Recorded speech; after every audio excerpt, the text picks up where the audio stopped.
Je m'appelle Sophie Castellano et j'ai 32 ans.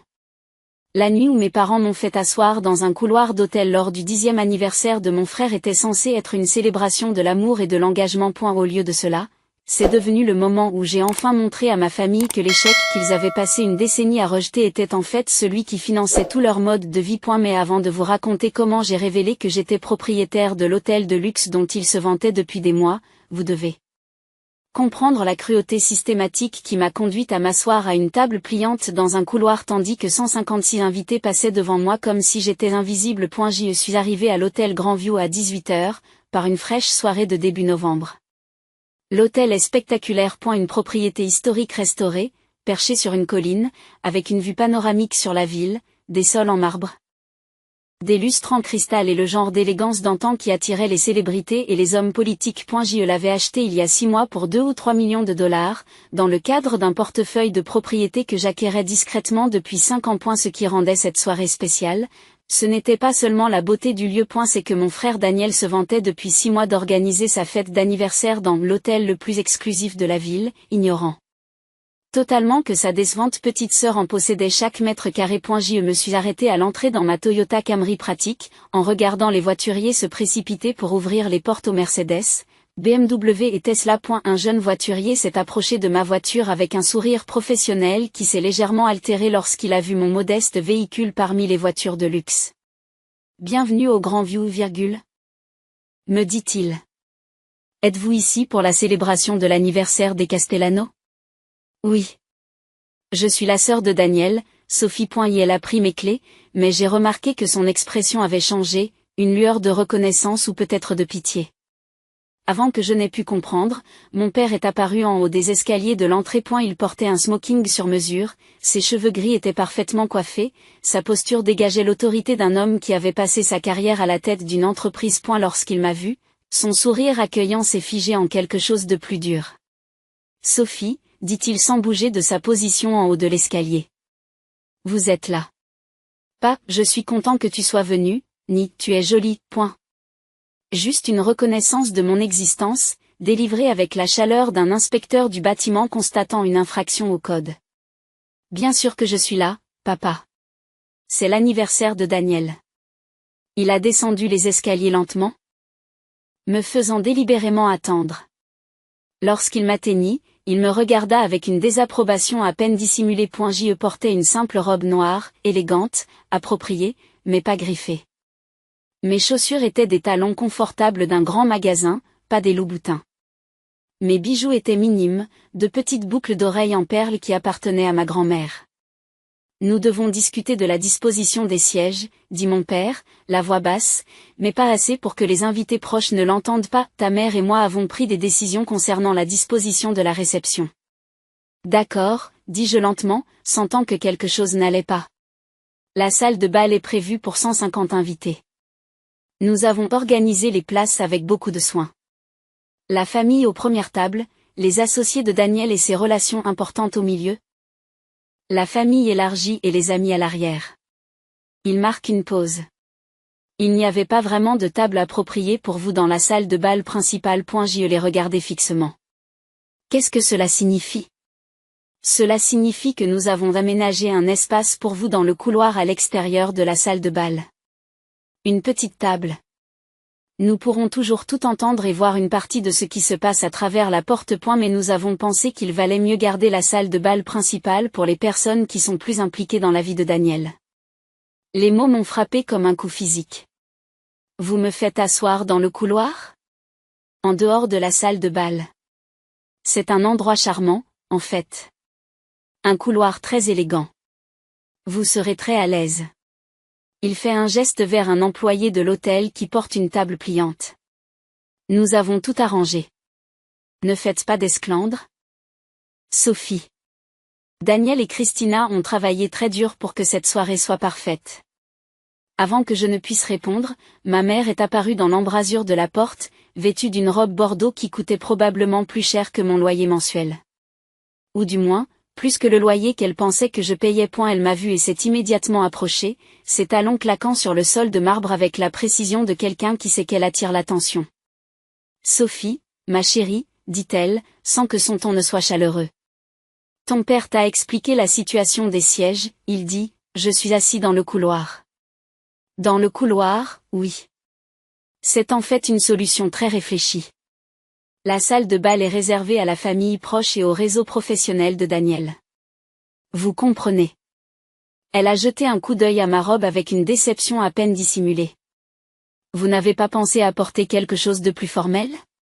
C'est un événement important. C'est formel, virgule. Ai-je dit à voix basse. C'est adéquat, je suppose.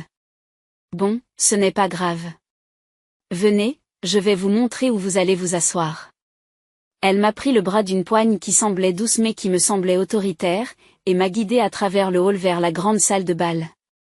La salle de bal était magnifique. Des fenêtres allant du sol au plafond mettaient en valeur les lumières de la ville, des tables rondes habillées de lin ivoire avec des centres de table élaborés composés de roses et d'orchidées, des couverts qui semblaient avoir coûté $200 par personne. Je pouvais voir 156 invités qui se mêlaient déjà à la foule. J'y reconnaissais certains membres de la famille, d'autres étaient des collègues de Daniel dans sa société d'investissement, et beaucoup d'autres encore m'étaient totalement inconnus. Ma mère m'a fait passer devant l'entrée de la salle de bal, dans l'élégant couloir qui reliait les salles à manger privées, et s'est arrêtée devant une petite table pliante qui avait été installée contre le mur. C'était le genre de table que l'on utilise pour un événement décontracté, pas pour un anniversaire officiel. Un seul couvert était posé dessus. Une assiette, des couverts, un verre à eau. Une seule chaise pliante. Pas de centre de table. Pas de linge de maison autre qu'une simple nappe blanche. Pas de carte de numéro de table. Nous y voilà, dit ma mère avec enthousiasme. Vous pourrez entendre tous les discours d'ici et vous aurez une vue partielle par la porte. C'est vraiment très agréable. J'ai regardé la table pliante, puis l'entrée de la salle de bal à une quinzaine de mètres, et enfin ma mère. Pourquoi fais-tu cela? Pourquoi, ma chérie?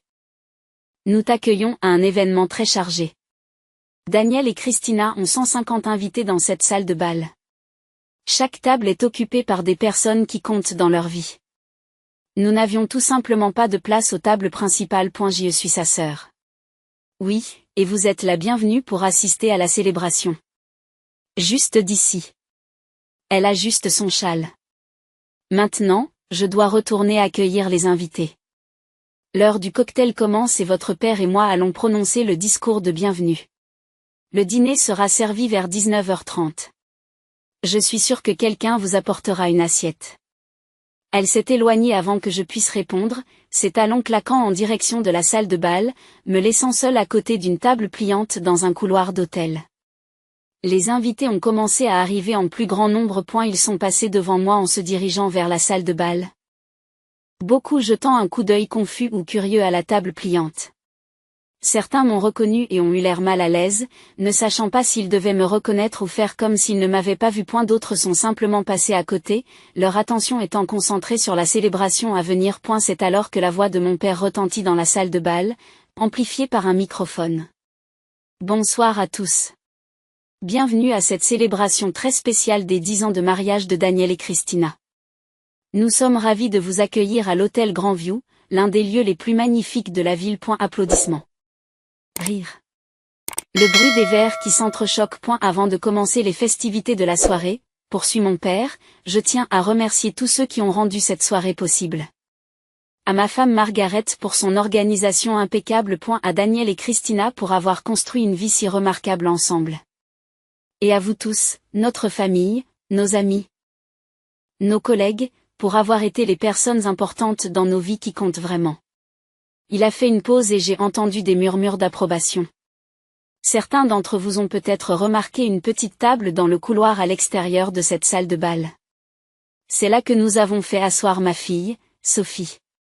Elle voulait assister à la célébration de ce soir, et nous voulions l'accueillir. Mais franchement, les vraies places dans cette salle de bal sont réservées aux personnes importantes. Des personnes qui ont accompli quelque chose de significatif. Des personnes qui contribuent au succès et au réseau social de Daniel.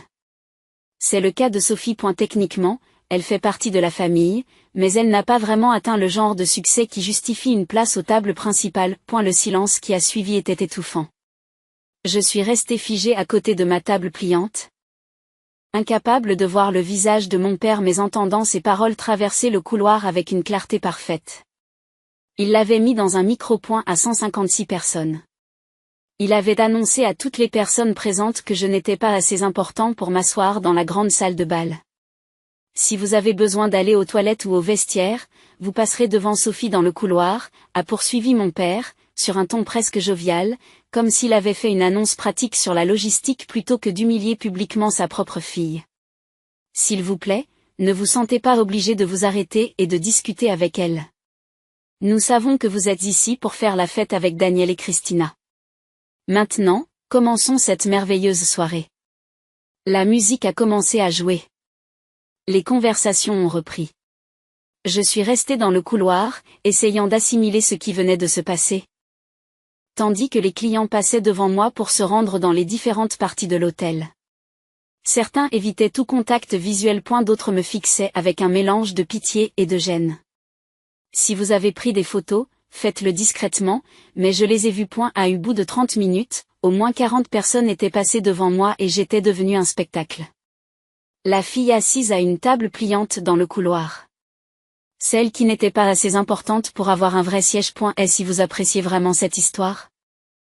J'apprécierais vraiment que vous appuyiez sur le bouton « J'aime ». Mais seulement si vous trouvez cela intéressant. Il n'y a pas de pression. Laissez-moi vous ramener 8 ans en arrière pour que vous compreniez comment nous en sommes arrivés là.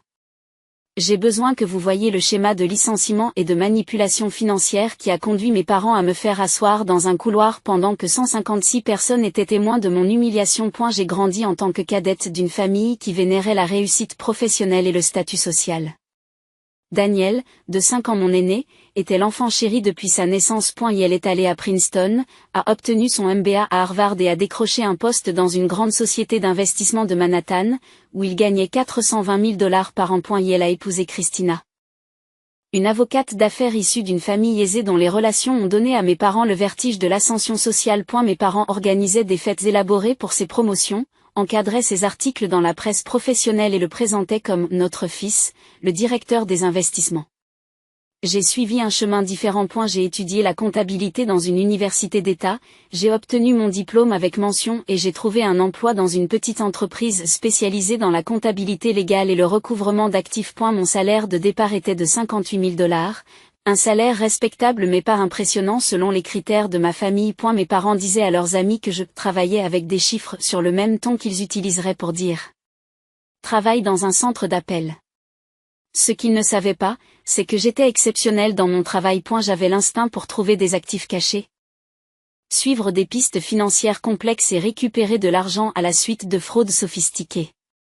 En l'espace de 3 ans, j'ai été promu comptable judiciaire principal. En 5 ans, j'avais aidé à récupérer 47 millions de $ d'actifs dans le cadre de diverses affaires de fraude, et j'avais obtenu des primes de performance substantielles que ma famille n'a jamais demandées. À 27 ans, j'ai quitté le cabinet et j'ai créé ma propre société de conseil en jury comptabilité. Et la première année, j'ai gagné 340 000 $. La deuxième année, j'ai gagné 680 000 $. La 5e année, je gagnais plus de 1,2 million de $ par an, en travaillant avec des avocats, des compagnies d'assurance et des entreprises pour traquer les actifs cachés et les fraudes financières. J'ai tout investi avec soin. L'immobilier, surtout des petits immeubles au début, puis des propriétés commerciales, et enfin, il y a 6 mois, l'hôtel Grandview pour 3 millions de $. J'ai continué à conduire ma Camry. J'ai continué à vivre dans un modeste appartement. J'ai continué à porter des vêtements de grands magasins. Parce que j'avais appris très tôt que ma famille n'appréciait pas les réalisations qu'elle ne pouvait pas mettre en valeur. Alors, à quoi bon leur dire, mais voici la cruelle ironie de l'histoire. Alors que ma famille a passé 8 ans à me dire que j'étais une déception, elle n'a eu aucun problème à prendre mon argent quand elle en avait besoin. Cela a commencé il y a 7 ans, lorsque Daniel a eu besoin d'un acompte pour son premier appartement à Manhattan. Et elle est venue me voir, embarrassée, en m'expliquant que sa prime de signature n'avait pas encore été versée et qu'il avait besoin de 45 000 $ immédiatement, faute de quoi il perdrait l'appartement. Il m'a dit: « Ne le dis pas à papa et maman. Ils n'ont pas besoin de savoir que je suis à court d'argent. Ce n'est que temporaire. Je lui ai donné 50 000 $ et lui ai dit de ne pas s'inquiéter de les rembourser rapidement. 3 mois plus tard, ma mère a eu besoin d'aide pour régler des factures médicales imprévues. 15,000. Puis l'entreprise de conseil de mon père a eu besoin de capitaux. 30,000. Puis Daniel a eu besoin d'argent pour la bague de fiançailles de Christina, 22 000 $. Enfin, mes parents ont eu besoin d'aide pour payer les impôts fonciers, soit 28 000 $. C'est devenu un schéma qui s'est répété à l'infini. Quelqu'un appelait, toujours tard le soir, toujours stressé, toujours avec un besoin urgent. En 7 ans, j'ai donné à ma famille 412 000 $. J'ai consigné chaque transfert dans une feuille de calcul détaillée, date, montant, destinataire, raison invoquée, confirmation du transfert. Ils ne m'ont jamais remercié publiquement. Lors des dîners de famille. Ils félicitaient Daniel d'avoir payé les 300 $ du restaurant, tandis que je restais assise en silence, sachant que j'avais envoyé 8 000 $ à mon père la même semaine. Lorsque ma mère achetait des meubles coûteux, elle les montrait à ses proches en omettant de mentionner que je lui avais envoyé 12 000 $ pour dépenses d'urgence le mois précédent. Lorsque Daniel et Christina ont acheté une maison de vacances dans les Hantons, mes parents ont organisé une fête, financée en partie par l'argent que Daniel m'avait emprunté et qu'il n'a jamais remboursé. L'exclusion s'est aggravée au fil du temps. Les vacances en famille se sont déroulées sans moi. Nous pensions que tu ne pouvais pas te le permettre, a expliqué ma mère lorsque j'ai appris qu'ils avaient passé 3 semaines en Grèce avec Daniel et Christina. Nous savons que ton petit boulot de comptable ne paie pas beaucoup. Les fêtes de fin d'année ont été programmées en fonction des disponibilités de Daniel. Il est tellement occupé et prospère, disait mon père. Nous devons nous adapter à son emploi du temps. Lorsque je lui disais que j'étais moi aussi très occupé, mon père me faisait un signe dédaigneux. Tu comptes des chiffres toute la journée. Tu peux prendre des congés. Lors des réunions de famille, je suis devenue invisible. Les conversations portaient sur les réussites de Daniel, les affaires de Christina, leur cercle social, leurs investissements. Lorsque j'essayais de participer aux discussions, ma mère m'interrompait. C'est bien, Sophie. As-tu entendu parler de la promotion de Daniel? Si je mentionnais un succès au travail, mon père changeait de sujet. En parlant de succès, Daniel a conclu une affaire de 200 millions de $ le mois dernier. Le pire, c'est qu'il croyait sincèrement que j'avais des difficultés financières. Il faisait des commentaires sur mon petit appartement, ma voiture raisonnable et mon mode de vie soucieux de mon budget. Il me donnait des cartes cadeaux pour Noël tout en offrant à Daniel et Christina des articles de luxe. Ils m'offraient leurs meubles d'occasion tout en s'achetant de nouveaux meubles coûteux. Tout cela alors que je finançais leur mode de vie avec de l'argent qu'ils ne reconnaissaient jamais. Il y a 6 mois, lorsque l'hôtel Grandview a été mis sur le marché, j'ai vu une opportunité. Daniel en parlait depuis des semaines. Il voulait y organiser la fête de son 10e anniversaire. Et elle parlait de l'exclusivité de l'endroit et de la difficulté d'y organiser des événements. C'est le genre d'endroit qui montre que l'on a réussi, a-t-il dit à la famille lors d'un dîner. Seules les personnes les plus prospères peuvent organiser des événements au Grandview. Je l'ai donc acheté. J'ai utilisé mes compétences en matière de comptabilité légale pour structurer l'achat par le biais d'une société à responsabilité limitée, SARL, qui dissimulait mon implication personnelle. J'ai engagé une excellente directrice générale, Patricia Reeves, qui savait exactement qui j'étais et ce que je prévoyais. Lorsque Daniel a contacté l'hôtel il y a 6 mois pour réserver sa fête d'anniversaire, Patricia lui a proposé des tarifs standards et l'a aidé à planifier chaque détail, sans jamais mentionner que sa petite sœur en difficulté était propriétaire de l'établissement. Et maintenant, assise à ma table pliante dans le couloir, tandis que 156 invités passaient devant moi pour aller et revenir de la salle de bal, et que certains d'entre eux prenaient des photos de mon humiliation. Je savais exactement ce que j'allais faire. L'heure du cocktail a duré jusqu'à 19h15. Je me suis assise seule à ma table pliante pendant que les invités entraient et sortaient de la salle de bal. Certains membres de la famille que je n'avais pas vus depuis des années sont passés devant moi sans me dire bonjour, visiblement mal à l'aise. D'autres ne me reconnaissaient pas du tout. Des relations d'affaires de Daniel, des gens de l'entreprise de Christina. Quelques-uns se sont arrêtés pour faire la conversation. Sophie, je ne m'attendais pas à te voir ici, dit ma tante Linda en regardant ma table pliante avec une confusion évidente. Où d'autre serais-je? C'est l'anniversaire de mon frère. Elle jette un coup d'œil vers la salle de bal, puis revient vers moi. Oui, mais ici. Vous n'avez pas une place à l'intérieur? Les vraies places sont pour les gens importants. Son visage rougit d'embarras, non pas pour elle. Mais pour moi. Elle m'a touché l'épaule dans un geste qui ressemblait plus à des condoléances qu'à du réconfort. Je suis désolée, chérie. C'est quelque chose. Puis elle s'est précipitée dans la salle de bal, ne voulant manifestement pas être associée à mon humiliation. À 19h30, le service du dîner commença. J'entendais le bruit des assiettes qui s'entrechoquaient, les conversations qui allaient et venaient, les rires qui résonnaient dans la salle de bal. Les odeurs du repas flottaient dans le couloir. Du saumon en croûte d'herbe, des légumes rôtis, une sorte de sauce riche. Mon estomac s'est mis à gargouiller. J'avais sauté le déjeuner en pensant manger à la fête. Une serveuse est apparue avec une seule assiette. Elle était jeune, probablement une vingtaine d'années, et elle avait l'air sincèrement affligée lorsqu'elle s'est approchée de ma table pliante. Mademoiselle Castellano, j'ai votre dîner. Je suis vraiment désolée pour cette installation.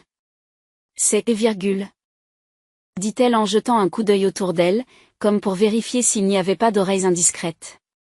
Ce n'est pas la façon dont nous nous occupons habituellement de nos invités. Je sais, ai-je dit calmement. Ce n'est pas ta faute. Elle a posé l'assiette, le même repas que celui servi dans la salle de bal. Saumon, légumes, riz sauvage, petite salade. Mais là où les invités de la salle de bal avaient des présentations élaborées sur de la porcelaine fine, le mien était servi dans une assiette standard qui semblait provenir de la cafétéria du personnel. Je peux vous offrir autre chose, demande-t-elle. Du vin. De l'eau. De l'eau, c'est parfait. Elle apporta un pichet et un verre, puis s'attarda un instant. Pour ce que ça vaut, le personnel en parle. Nous pensons tous que ce n'est pas bien. J'ai levé les yeux vers elle, surpris. Je lève les yeux vers elle, surpris, merci de dire cela. Je ne devrais pas le dire parce que ce n'est pas professionnel. Mais votre famille est vraiment cruelle. Tout le monde le voit. Certains invités s'en sont plaints. Ils sont gênés de participer à cet événement. Elle baisse la voix. Si vous avez besoin de quoi que ce soit, n'hésitez pas à me demander. Je m'appelle Rachel. Elle est partie avant que je puisse répondre, me laissant seule avec mon assiette à ma table pliante dans le couloir, me sentant un peu moins invisible parce qu'une personne avait reconnu que ce n'était pas bien. J'ai mangé lentement, en écoutant les bruits de célébration provenant de la salle de bal. À 20h, les discours ont commencé. J'entendais à nouveau la voix de mon père, qui faisait l'éloge de Daniel et de Christina. Puis ma mère, qui exprimait avec émotion la fierté qu'elle éprouvait à l'égard de son fils brillant et de sa femme accomplie. Puis Daniel lui-même, remerciant tout le monde d'être venu, parlant du parcours de ces 10 dernières années. Exprimant sa gratitude pour le soutien de sa famille. Il n'a jamais parlé de moi. Pas une seule fois. Dans tout son discours sur la famille, le soutien et la gratitude, mon nom n'est jamais apparu. À 20h45, le dessert a été servi dans la salle de bal. Personne ne m'a apporté quoi que ce soit. Je suis restée assise à ma table pliante, regardant les invités passer à nouveau devant moi, la plupart d'entre eux tenant des assiettes de ce qui ressemblait à un dessert au chocolat élaboré, avec une sauce à la framboise et des garnitures en feuilles d'or. À 21h, la danse a commencé. Le DJ jouait de la musique entraînante et je pouvais voir à travers l'embrasure de la porte les couples qui remplissaient la piste de danse. Mes parents ont dansé ensemble, élégants et fiers. Daniel et Christina ont dansé pour leur anniversaire de mariage, entourés d'invités qui les acclamaient. La fête se poursuivait sans moi, comme si je n'étais pas assise à 15 pieds de là, dans le couloir. À 21h15.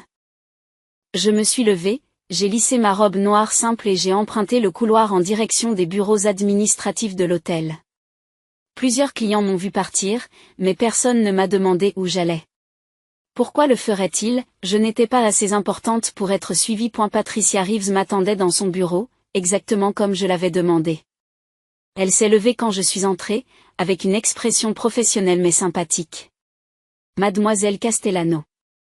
C'est l'heure?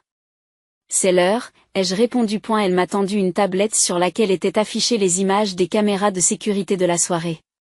Des invités passent devant ma table pliante, certains prennent des photos, d'autres chuchotent entre eux. Elle m'a également tendu une transcription imprimée de l'annonce faite par mon père au début de la soirée, préparée par l'un des membres du personnel qui se trouvait dans la salle de bal.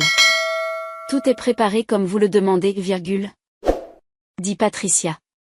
Le système audiovisuel de la salle de bal est connecté et prêt. Vous n'avez qu'à donner l'autorisation et je ferai l'annonce. J'ai relu la transcription, revoyant noir sur blanc les mots de mon père. Les vraies places sont pour les gens importants. Des gens qui ont accompli quelque chose de significatif. C'est le cas de Sophie. Techniquement, elle fait partie de la famille, mais elle n'a pas vraiment atteint le genre de succès qui justifie une place aux tables principales. J'ai signé le formulaire d'autorisation. Nofi Castellano, propriétaire, Grandview Hotel Holdings, LLC. Laissez-les finir leur dessert, ai-je dit. Puis faites l'annonce pendant le discours de remerciement. Je veux que tout le monde soit là. Patricia a acquiescé. Êtes-vous sûr? Une fois qu'on aura fait ça, on ne pourra plus revenir en arrière. Je n'ai jamais été aussi certaine de quelque chose dans ma vie. Elle a pris la tablette et s'est dirigée vers la salle de BAL. Je l'ai suivie à distance, en me plaçant près de l'entrée du couloir, où je pouvais voir mais ne serais pas immédiatement remarqué. À 21h47, Daniel s'est levé pour prononcer son discours de clôture. Le DJ a baissé la musique. Les invités se sont tournés vers l'avant de la salle de bal, où Daniel et Christina se tenaient la main et souriaient à leurs 156 invités. Christina et moi tenons à remercier tout le monde pour sa présence ce soir, a commencé Daniel. Cet hôtel, cette célébration, cette soirée entière ont été tout ce dont nous avions rêvé.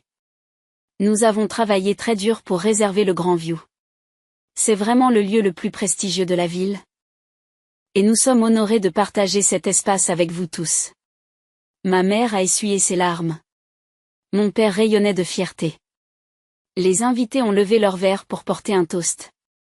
Nous tenons tout particulièrement à remercier nos parents pour leur soutien et leurs conseils, a poursuivi Daniel. Et à tous ceux qui sont ici, notre famille, nos amis, nos collègues, merci d'être les personnes qui comptent le plus dans nos vies. C'est alors que Patricia est entrée dans la salle de bal par une entrée latérale, se dirigeant avec une autorité tranquille vers l'avant où se tenait Daniel. Elle lui a chuchoté quelque chose et j'ai vu son expression confiante se transformer en confusion. Je suis désolé, a dit Daniel à la foule. Le directeur de l'hôtel a besoin de faire une annonce. Patricia a pris le micro que Daniel lui a tendu. Bonsoir à tous. Je m'appelle Patricia Reeves et je suis la directrice générale de l'hôtel Grandview. Je m'excuse d'interrompre cette belle célébration. Mais il y a eu une situation qui nécessite une clarification immédiate. La salle devient silencieuse. Les visages confus se tournent vers Patricia. Ma mère avait l'air agacée par l'interruption. Mon père a l'air impatient. Il semble y avoir une certaine confusion au sujet de cette propriété et de l'événement de ce soir, poursuit Patricia. Monsieur Castellano, vous avez dit que cet hôtel est prestigieux et qu'il est difficile de le réserver. C'est en partie vrai. Nous sommes sélectifs en ce qui concerne nos événements. Cependant, je dois informer tout le monde ici que l'hôtel Grandview a un propriétaire qui a quelques inquiétudes concernant les arrangements de ce soir. La confusion de Daniel s'accentue. Quelles inquiétudes? Nous avons payé nos arts. Nous avons signé un contrat. Quel est le problème? Le problème, monsieur Castellano, c'est que votre famille a traité la propriétaire des lieux avec un manque de respect extraordinaire. Malgré le fait qu'elle ait renoncé à certains frais pour organiser votre événement ici. Patricia consulte sa tablette. La propriétaire est présente à la célébration de ce soir. En fait, elle a été présente toute la soirée, assise à une table pliante dans le couloir à l'extérieur de cette salle de bal. Toutes les têtes de la salle se sont tournées vers l'embrasure de la porte où je me trouvais. Je me suis avancée dans la salle de bal, toujours vêtue de ma simple robe noire, n'essayant plus de me cacher dans l'ombre. Le choc a été différent d'une personne à l'autre. Certains invités avaient l'air choqués, d'autres confus, quelques-uns semblaient comprendre immédiatement ce qui se passait. Les visages de mes parents sont devenus pâles. Le sourire confiant de Daniel a complètement disparu. Patricia a continué à parler, sa voix était claire et professionnelle. Mesdames et messieurs, j'aimerais vous présenter Madame Sophie Castellano, qui a acheté l'hôtel Grandview il y a 6 mois pour 3 millions de dollars. Elle est propriétaire de ce bien, et ce depuis le mois de mai de cette année. Ce n'est pas possible, dit mon père, la voix fêlée. Sophie n'a pas autant d'argent. Elle est comptable. Elle travaille dans un petit cabinet, point. En fait, papa, je dirige mon propre cabinet d'expertise comptable. Je le dirige depuis 5 ans. L'année dernière, j'ai gagné 1,2 million de dollars. J'ai avancé dans la salle de bal et Patricia m'a tendu le micro. Je suis également propriétaire de 3 immeubles d'habitation, de 2 propriétés commerciales et, depuis 6 mois, de cet hôtel. Ma mère a retrouvé sa voix. Sophie, si c'est vrai, et je ne dis pas que je le crois, pourquoi ne pas nous l'avoir dit? Parce qu'à chaque fois que j'ai essayé de vous parler de mon travail, de mes succès, de mes réussites, vous m'avez interrompu pour parler de Daniel. Parce que lorsque j'ai acheté mon premier bien d'investissement, tu l'as qualifié de « mignon » et tu as ensuite passé 30 minutes à discuter du portefeuille d'actions de Daniel. Parce que j'ai appris que mes réalisations n'avaient pas d'importance pour cette famille à moins qu'elles ne s'accompagnent du genre de statut visible dont vous pouvez vous vanter auprès de vos amis. J'ai regardé les 156 témoins, dont beaucoup étaient en train d'enregistrer sur leur téléphone. C'est une bonne chose. Je voulais que ce soit documenté. Mais voici la partie intéressante, ai-je poursuivi. Alors que vous avez passé des années à me dire que j'étais une déception, vous n'avez eu aucun problème à prendre mon argent. Au cours des 7 dernières années, j'ai donné à cette famille 412 000 dollars. Daniel avait besoin de 50 000 dollars pour payer la compte d'un appartement. Je les lui ai donnés. Maman avait besoin d'aide pour payer ses factures médicales. Je lui ai donné 15 000 dollars. Papa avait besoin d'un capital pour une entreprise. 30 000 dollars. Daniel avait besoin d'argent pour la bague de fiançailles de Christina. 22 000 dollars. Le visage de Christina est devenu blanc. Il se tourne vers Daniel. Tu as emprunté de l'argent à ta sœur pour ma bague? C'était temporaire, balbutie Daniel. J'allais la rembourser. Tu l'as fait? Je lui ai demandé. Tu m'as déjà remboursé? Est-ce que quelqu'un dans cette famille m'a déjà remboursé ou m'a même dit merci? J'ai sorti mon téléphone et j'ai montré un document. J'ai une feuille de calcul. Chaque transfert. Chaque date. Chaque montant. 412 000 dollars sur cet ans.et ce soir. Papa s'est tenu devant ce micro et a dit à 156 personnes que je n'avais rien accompli de significatif, que je ne méritais pas une vraie place à la table parce que je n'étais pas assez important. Mon père a essayé de se reprendre. Sophie, tu sors ça de son contexte. Pas de dette. Je le remets dans son contexte. Vous m'avez fait asseoir à une table pliante dans un couloir. Vous avez annoncé à tout le monde ici que les vraies places sont pour les gens importants et que je n'en fais pas partie. Vous avez dit cela dans un micro, dans un hôtel qui m'appartient, lors d'une fête que j'ai rendue possible en faisant cadeau de 35 000 dollars à Daniel et Christina. Les halètements de la foule sont audibles. Le visage de Daniel est passé du pâle au rouge. Vous possédez cet hôtel. Vous avez renoncé aux frais de réception? Pourquoi n'avez-vous rien dit? Parce que je voulais voir comment vous me traiteriez.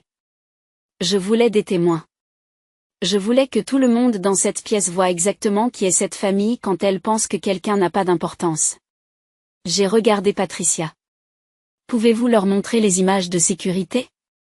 Patricia a sorti la tablette et a projeté sur l'écran derrière la table d'honneur des images prises plus tôt dans la soirée, montrant des invités passant devant ma table pliante, certains prenant des photos, d'autres chuchotant et pointant du doigt. Les images étaient accablantes. Une femme seule à une table de fortune dans un couloir alors que la fête se déroule sans elle. Voilà ce que vous avez fait, ai-je dit à mes parents. Devant 156 personnes, vous avez fait comprendre que je n'étais pas une vraie famille. Vous m'avez humilié publiquement, pensant que je n'avais aucun pouvoir, aucune ressource, aucune capacité de réaction. Vous avez eu tort. Ma mère pleurait maintenant. Mais je ne pouvais pas dire si c'était à cause d'une émotion sincère ou de l'embarras. Sophie, s'il te plaît. Tu es en train de gâcher l'anniversaire de Daniel. Non, maman. Tu l'as gâché quand tu as décidé de me traiter comme si j'étais invisible. Quand tu m'as assise dans un couloir. Quand papa a annoncé que je n'étais pas assez importante pour avoir un vrai siège. Je me suis retournée pour m'adresser à toute la salle. Je tiens à préciser à tout le monde que je n'ai rien contre vous. Vos invités à ce qui aurait dû être une fête. Mais il faut que vous compreniez ce dont vous avez été témoin ce soir. Vous êtes passé devant moi dans ce couloir. Certains d'entre vous ont pris des photos. Vous avez tous entendu mon père annoncer que je n'étais pas assez importante pour m'asseoir avec vous. Je voulais que vous voyiez cela, que vous vous en souveniez. Parce que j'avais besoin de témoins pour comprendre qui est vraiment cette famille. Une femme plus âgée que je n'ai pas reconnue s'est levée de l'une des tables du milieu. J'ai été mal à l'aise toute la soirée, dit-elle. Je suis une collègue de Daniel, et quand je suis arrivée et que j'ai vu cette installation dans le couloir, j'ai pensé que c'était pour le personnel de l'hôtel ou les vendeurs. Quand j'ai réalisé que c'était pour sa sœur, j'ai failli partir. C'est cruel. Ce n'est pas bien. Une autre personne a pris la parole, un homme de l'arrière. J'ai pris une photo de cette table pliante tout à l'heure parce que je n'arrivais pas à croire ce que je voyais. Je pensais qu'il devait y avoir une explication. Maintenant, je sais que l'explication, c'est que votre famille est horrible. D'autres voix se sont élevées, certaines pour me soutenir, d'autres pour défendre mes parents. D'autres encore pour exprimer leur choc face à ce qui se passait. La fête soigneusement orchestrée s'était transformée en chaos. Daniel a tenté de reprendre le contrôle. Tout le monde, s'il vous plaît. Calmons-nous. Sophie, si tu veux discuter des problèmes familiaux, nous pouvons le faire en privé, mais tu ne peux pas. Je ne peux pas quoi, Daniel? Exercer mes droits de propriété? Faire une annonce lors d'un événement dans mon hôtel? Dire la vérité sur la façon dont vous m'avez traité? J'ai regardé Patricia. S'il vous plaît, informez ma famille qu'après ce soir, ils ne sont plus les bienvenus pour organiser des événements dans cette propriété. Ils peuvent terminer cette célébration. J'ai payé pour cela, après tout. Mais ils ne reviendront pas. Vous ne pouvez pas nous interdire l'accès à un hôtel, s'est écrié mon père. Nous porterons plainte. Tu ne feras rien, papa. Mais comme j'ai la documentation de tout, chaque dollar que je vous ai donné. Chaque commentaire dédaigneux, la vidéo de sécurité de la disposition des sièges de ce soir, un enregistrement de votre annonce que je ne suis pas assez important pour un vrai siège. J'ai regardé la salle une dernière fois. À tous ceux qui sont ici, je vous invite à profiter du reste de la soirée. Le bar est toujours ouvert, la musique continue, et j'espère que vous passerez un bon moment malgré le drame. Mais comprenez que vous avez assisté à quelque chose ce soir. Une famille a humilié publiquement une personne qu'elle croyait impuissante, avant de découvrir qu'elle possédait le sol sur lequel elle se tenait. J'ai rendu le micro à Patricia et je suis sortie de la salle de bal, j'ai traversé le couloir où ma table pliante trônait toujours comme preuve de leur cruauté, et je suis sortie dans l'air frais de la nuit. Laissez-moi un commentaire et dites-moi d'où vous regardez. J'aime entendre des gens qui ont eu à faire face à des dynamiques familiales difficiles. Derrière moi. J'entends des voix s'élever dans la salle de bal. Des disputes, des exclamations, le bruit d'une fête complètement déréglée. J'y suis montée dans ma Camry et je suis rentrée chez moi, me sentant plus légère que je ne l'avais été depuis des années. Mon téléphone a commencé à sonner à 22h23. Daniel a appelé en premier, puis mon père, puis ma mère, puis Daniel à nouveau. À minuit, ils avaient appelé 67 fois. Les messages vocaux étaient un mélange de colère, de déni et de tentatives désespérées de limiter les dégâts. Daniel, tu nous as humiliés. Tu as gâché mon anniversaire. Comment as-tu pu faire ça? Mon père, c'est un comportement inacceptable, Sophie. Il faut qu'on parle de ta crise. Ma mère, s'il vous plaît, rappelez-nous. Nous pouvons tout expliquer. Tu le prends mal. J'ai bloqué tous leurs numéros à minuit 15 et je suis allée me coucher. Le lendemain matin. Je me suis réveillée avec 94 appels manqués de divers membres de la famille et d'amis de la famille. J'ai bloqué la plupart d'entre eux, mais j'ai lu quelques messages textuels. Ma tante Linda. Sophie, je suis vraiment désolée. J'aurais dû dire quelque chose il y a des années sur la façon dont ils t'ont traité. Ce qu'ils ont fait hier soir est impardonnable. De 3 collègues de Daniel. Des messages exprimant le choc, des excuses pour ne pas avoir parlé, dans un cas, une offre de rencontre autour d'un café parce que j'aimerais entendre votre version des faits. Je soupçonne que cette histoire ne s'arrête pas là. Christina, l'épouse de Daniel, raconte, je ne savais pas. Pour l'argent que tu lui as donné, pour la façon dont ils t'ont traité. Je demande la séparation. Je ne peux pas être mariée à quelqu'un qui traite sa famille de cette façon et qui me ment à ce sujet. Ce dernier message m'a surpris. Je n'ai pas répondu immédiatement. Mais je l'ai conservé. 2 semaines après la fête d'anniversaire, j'ai reçu une lettre d'un avocat représentant mes parents et Daniel.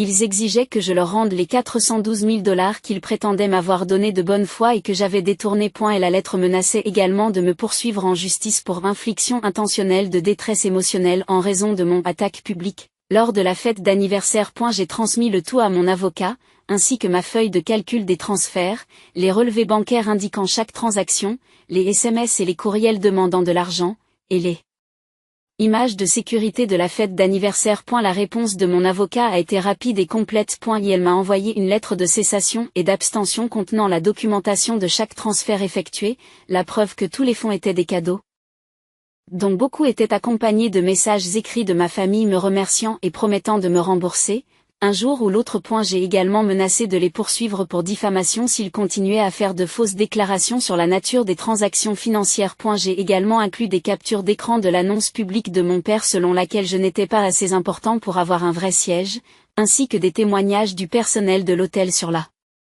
disposition des sièges. Mon avocat a clairement indiqué que s'ils engageaient une action en justice, nous déposerions des demandes reconventionnelles pour détresse émotionnelle, humiliation publique et exploitation financière. Je n'ai plus jamais entendu parler de leur avocat. 3 mois après la fête d'anniversaire, j'ai croisé Christina dans un café du centre-ville. Elle était seule, avait l'air fatiguée mais, d'une certaine manière, plus en paix que je ne l'avais jamais vue lors d'événements familiaux. Sophie, dit-elle en me voyant, je peux te parler un instant. J'ai fait un geste vers la chaise vide en face de moi. Bien sûr. Elle s'est assise avec son café, a respiré et m'a dit, je vous dois d'énormes excuses. J'étais là quand ils vous ont fait asseoir dans ce couloir. J'ai vu la table pliante. J'ai entendu l'annonce de votre père. Et je n'ai rien dit. J'ai laissé faire. Tu n'es pas responsable de leur comportement. Peut-être pas, mais je suis responsable du mien. J'aurais dû dire quelque chose. J'aurais dû t'offrir ma place ou partir en signe de protestation, ou au moins reconnaître que ce qui se passait n'était pas bien. Elle baisse les yeux sur son café. J'ai beaucoup pensé à cette nuit-là. Mais quel genre de personne suis-je devenue en restant silencieuse alors que je regardais quelqu'un se faire traiter de la sorte? Je lui ai dit. Tu vas divorcer. Ce n'était pas une question. J'ai déposé les papiers le mois dernier. C'est définitif depuis 2 semaines. Elle a bu une gorgée de son café. Ce soir-là, quand j'ai appris que Daniel t'avait emprunté de l'argent pour ma bague de fiançailles, qu'il avait pris 22 000 $ à sa sœur et qu'il avait ensuite laissé ses parents l'asseoir dans un couloir, j'ai réalisé que je ne savais pas qui j'avais épousé. Ou peut-être que je l'avais toujours su et que je ne voulais pas le reconnaître. Je suis désolée que votre mariage ait pris fin. Je ne le suis pas. Je suis désolée qu'il m'ait fallu 10 ans et un désastre public pour réaliser que j'avais épousé une famille qui traite les gens comme des objets jetables s'ils ne peuvent pas apporter un statut ou de l'argent. Elle a sorti une enveloppe de son sac à main. C'est pour vous. Ce n'est pas tout ce que Daniel vous doit. Mais c'est 22 000 $, ce qu'il a emprunté pour ma bague. Je vais vendre la bague et utiliser l'argent pour te rembourser. Christina, tu n'es pas obligée. Si, je le dois. Cette bague représente l'argent qu'il t'a pris sous de faux prétextes. Je ne peux pas la porter en sachant cela. Elle pousse l'enveloppe sur la table. Prenez-la. S'il vous plaît. Laisse-moi faire cette chose correctement. J'ai pris l'enveloppe et nous sommes restés assis ensemble pendant 1 heure, à parler de famille, de modèles et du courage qu'il faut pour s'éloigner de personnes qui ne verront jamais votre valeur. 10 mois se sont écoulés depuis la fête d'anniversaire de mon frère. L'hôtel Grandview a connu un succès encore plus grand. J'ai organisé plus de 60 événements et la réputation de l'établissement n'a fait que croître. L'entreprise génère des revenus substantiels et j'ai pu embaucher une équipe complète pour gérer les opérations tout en continuant à gérer mon cabinet d'expertise comptable. Mes parents ont perdu leur maison il y a 7 mois. Sans mon aide financière mensuelle, qui finançait environ 40% de leurs dépenses de subsistance, Ils n'ont pas pu faire face à leurs paiements hypothécaires ou à leurs impôts fonciers. Ils ont vendu la maison et se sont installés dans un appartement en location dans un quartier moins cher. J'ai appris par ma tante Linda qu'ils avaient essayé de contracter des prêts en utilisant les revenus de Daniel comme garantie, mais Daniel, confronté à ses propres difficultés financières dues à son divorce, a refusé. Le divorce de Daniel et Christina a été prononcé il y a 5 mois. Christina a obtenu la maison de week-end dans les Hamptons et Daniel a dû liquider plusieurs investissements pour couvrir le règlement. Son statut social en a pris un coup. Apparemment, de nombreux invités de la fête d'anniversaire ont pris leur distance avec lui après avoir été témoins de ce qui s'est passé. Un de ses collègues m'a dit que la réputation de Daniel dans son cercle professionnel ne s'est jamais vraiment remise de cette nuit au Grandview. Mes parents ont tenté de le joindre à 3 reprises par le biais d'intermédiaires. Ma tante Linda, un ami de la famille, et une fois par l'intermédiaire d'un pasteur d'une église que ma mère a commencé à fréquenter. À chaque fois, le message est le même. Ils ont réfléchi à leurs erreurs et veulent reconstruire notre relation. Je n'ai répondu à aucune de ces tentatives, car pour reconstruire, il faudrait qu'ils comprennent réellement ce qu'ils ont fait de mal, et pas seulement qu'ils regrettent de s'être fait prendre. Il faudrait qu'ils reconnaissent des années de rejet, de cruauté et d'exploitation financière. D'après ce que j'ai entendu, il continue de dire que j'ai réagi de manière excessive et que j'ai fait une scène lors de l'anniversaire de Daniel. Ils ne comprennent toujours pas que cette scène était la leur, pas la mienne. Ils l'ont créée en me faisant asseoir à une table pliante dans un couloir. J'ai simplement veillé à ce que tout le monde le voie clairement. J'ai maintenant une nouvelle famille. Une famille que j'ai construite par choix plutôt que par obligation. Ma tante Linda et moi dînons ensemble chaque semaine. Christina et moi prenons un café tous les mois et elle est devenue une véritable amie. Je me suis profondément impliquée dans des programmes de mentorat pour jeunes femmes dans les domaines de la comptabilité légale et de l'indépendance financière. Ces relations sont fondées sur le respect mutuel et une connexion authentique. Je n'en ai jamais eu avec ma famille biologique. Le mois dernier, je dînais avec ma tante Linda lorsqu'elle m'a dit que la situation financière de mes parents était devenue désastreuse. Ils ont du mal à payer leur loyer. Les problèmes de santé de mon père coûtent cher et Daniel ne peut pas les aider parce qu'il gère ses propres problèmes financiers après le divorce. Ils espèrent que tu leur tendras la main, dit prudemment ma tante Linda. Ils pensent que s'ils attendent assez longtemps, vous leur pardonnerez et recommencerez à leur envoyer de l'argent. Ils attendent la mauvaise chose, lui ai-je dit. Je ne suis plus leur fonds d'urgence. Je ne suis pas leur fille invisible qui existe pour subventionner leur style de vie pendant qu'ils me rejettent publiquement. J'en ai fini d'être cette personne. Je ne t'en veux pas, a-t-elle répondu. Mais je pense qu'ils croient sincèrement que vous finirez par revenir parce que c'est ce que fait la famille. La famille se traite avec respect. La famille ne vous fait pas asseoir dans un couloir pour annoncer à 156 personnes que vous n'êtes pas assez important pour avoir un vrai siège. Et la famille ne prend pas 412 000 $ en 7 ans sans jamais dire merci. Ce qu'ils avaient avec moi n'était pas de la famille. C'était de l'exploitation financière combinée à de l'humiliation publique. Elle acquiesce lentement. Elle acquiesce lentement. Et pour ce que ça vaut, je suis fière que tu le reconnaisses et que tu t'en ailles. Il y a 2 semaines, j'étais à l'hôtel Grandview en train d'examiner les plans d'un prochain gala de charité lorsque j'ai remarqué qu'on montrait à un couple la salle de bal pour une éventuelle fête d'anniversaire. La femme a regardé autour d'elle, émerveillée. C'est parfait, a-t-elle dit à son mari. On a l'impression que c'est un endroit qui célèbre vraiment l'amour et la famille. L'ironie de la situation m'a presque fait rire.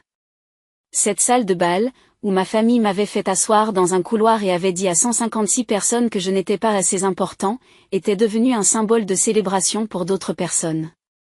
Mais c'est peut-être exactement ce qu'elle devrait être. La meilleure réponse à l'exclusion de la célébration d'une famille est de créer un espace où d'autres personnes peuvent célébrer correctement, dans la dignité et le respect de toutes les personnes présentes. Et la table pliante a disparu.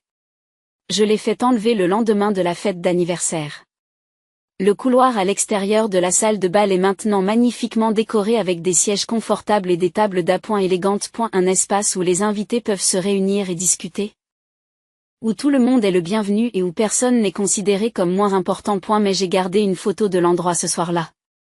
Une simple table pliante contre le mur, un couvert solitaire, la manifestation physique de la cruauté de ma famille. Je l'ai encadré dans mon bureau pour m'en souvenir. Non pas un rappel de la douleur, mais du moment où j'ai cessé d'attendre que les gens voient ma valeur et où je leur ai montré que je n'avais jamais eu besoin de leur validation en premier lieu. Je m'appelle Sophie Castellano. J'ai 32 ans. Je suis propriétaire d'un hôtel de luxe, je dirige un cabinet d'expertise comptable prospère, j'ai des investissements d'une valeur de plus de 6 millions de dollars et je suis entouré de gens qui me respectent vraiment. Ma famille m'a installé à une table pliante dans un couloir et a dit à 156 personnes que je n'étais pas assez important pour un vrai siège. 4 heures plus tard, ils ont appris que j'avais acheté leur salle exclusive pour 2,3 millions de dollars 6 mois plus tôt. 4 heures plus tard, 156 personnes ont été témoins du moment exact où ma famille a réalisé qu'elle s'était trompée sur toute la ligne. Je n'ai jamais été aussi heureux de toute ma vie.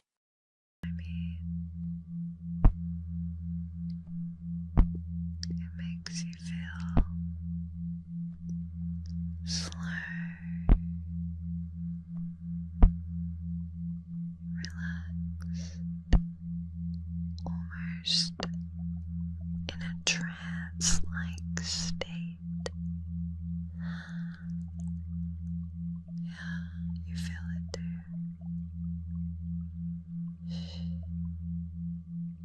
Just let that feeling take complete control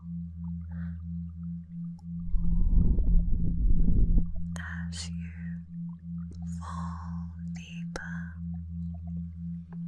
and deeper into relaxation.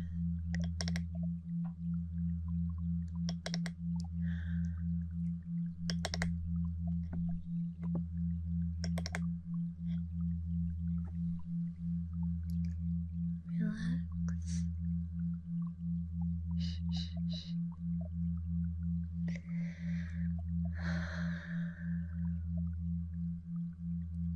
Relax. It's making me want to close my eyes. Does it make you want to close your eyes? That's okay if you do.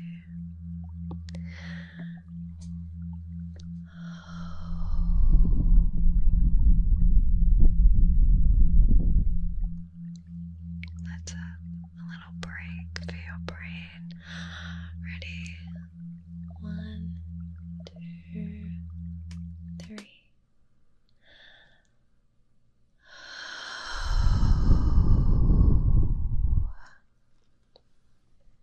You're starting to get it now, huh?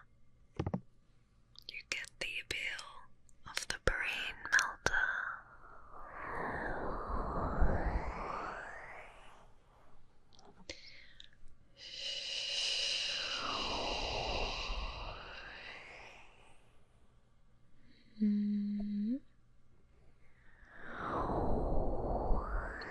Next, when I turn it on, I'll get up nice and close for some hand movements as well. Okay.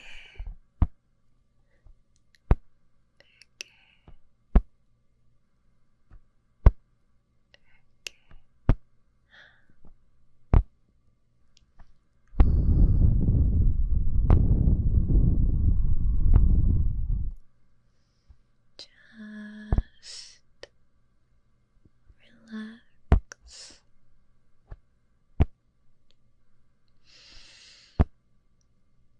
While I melt your brain. Ready? You're ready for more? Okay. 1, 2,